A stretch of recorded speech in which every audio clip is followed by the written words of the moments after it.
Et si une seule personne pouvait changer les règles du jeu? Et si, face aux géants de la finance mondiale, un homme osait tout remettre en question? Le capitaine Traoré vient de faire trembler les fondations du système en démontant le FMI et en créant la ZERCA, une révolution qui change tout. Si vous voulez être parmi les premiers à découvrir des révélations qui secouent le monde, abonnez-vous dès maintenant et activez la cloche de notification pour ne rien manquer. Les puissances occidentales contrôlent le système financier mondial. Maintenant l'Afrique dans la dépendance. Le Burkina Faso, sous Traoré, défie cet ordre avec ZERCA, une plateforme financière révolutionnaire. Ce contrôle économique influence la politique et les dirigeants, permettant l'implantation de bases militaires. Même la Banque africaine de développement, avec ses actionnaires occidentaux, voit sa mission diluée. L'indépendance financière est cruciale.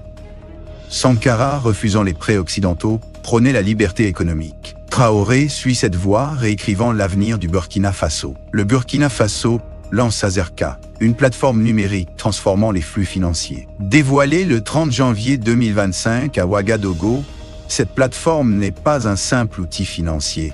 Elle révolutionne le quotidien des citoyens. En langue locale, Azé signifie richesse, et c'est précisément ce qu'elle incarne, tant pour le gouvernement que pour le peuple.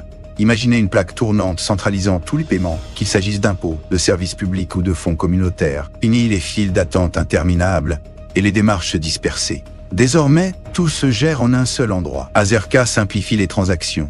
Que vous utilisiez une carte bancaire, un portefeuille mobile ou un virement direct.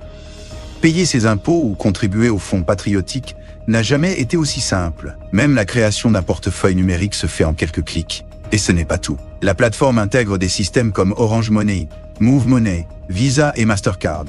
Que vous préfériez votre téléphone, votre ordinateur ou même les codes USSD, ZERCA s'adapte à vos besoins. Les options traditionnelles, comme les chèques ou l'argent liquide, restent également disponibles. Ce qui rend ZERCA véritablement révolutionnaire, c'est son approche centrée sur l'humain. Elle réduit les déplacements, les temps d'attente et garantit un accès équitable aux services publics, où que vous soyez.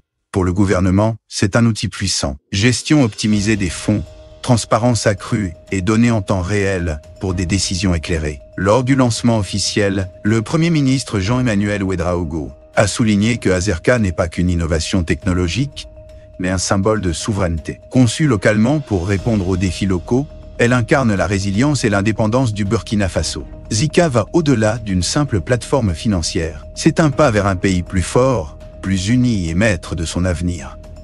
En simplifiant les processus, en renforçant la transparence et en promouvant l'inclusion financière, elle redéfinit la relation entre les services publics et la population. Une véritable fierté nationale. ZERCA, au Burkina Faso, plus qu'un projet gouvernemental, est un tournant. Le Premier ministre Go insiste sur l'appropriation de cette plateforme par les Burkinabés pour bâtir une économie forte et indépendante. ZERCA, révolution financière, est une initiative locale adaptée aux besoins du Burkina Faso. Écosystème complet, il rationalise les paiements, combat la corruption et dirige les fonds vers le développement. Sa transparence totale, avec traçabilité des transactions, est un coup dur pour la corruption. Intégré au service d'argent mobile, il facilite le quotidien, notamment en zone rurale. Traoré, avec ZERCA, s'attaque à la dépendance financière héritée de l'histoire coloniale. Pour saisir l'importance de cette question, il faut plonger dans les relations complexes entre l'Afrique francophone et la France. Bien que le colonialisme ait officiellement pris fin il y a des décennies,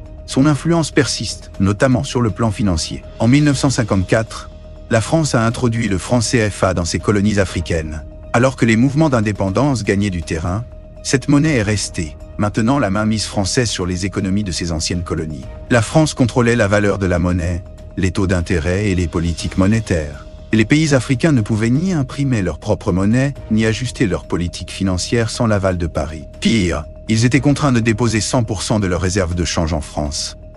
Ce taux a depuis baissé à 50%, mais la moitié de leurs réserves restent bloquées hors de leur contrôle. Contrairement à d'autres nations africaines dotées de banques centrales indépendantes, les pays francophones dépendent de la Banque centrale des États d'Afrique de l'Ouest, fortement influencée par la France. Cette configuration a entravé leur souveraineté économique. Comme l'a souligné le général Abdurrahman Tiani, l'argent est un signe de souveraineté. Pendant des décennies, l'Afrique francophone en a été privée. C'est ici que la vision audacieuse du président Traoré entre en jeu. Déterminé à rompre ce cycle, il promeut la création d'une banque de dépôt du Trésor, une institution nationale permettant au Burkina Faso de reprendre le contrôle de sa politique monétaire. Cette initiative marque une rupture avec le franc CFA, symbole de l'emprise française, et réduit l'influence de Paris sur les décisions financières du pays. C'est déjà la fin de ce flash d'information. Merci d'avoir suivi cette vidéo jusqu'au bout. Votre soutien est essentiel pour nous. Si vous avez aimé ce contenu, n'hésitez pas à le partager avec vos amis.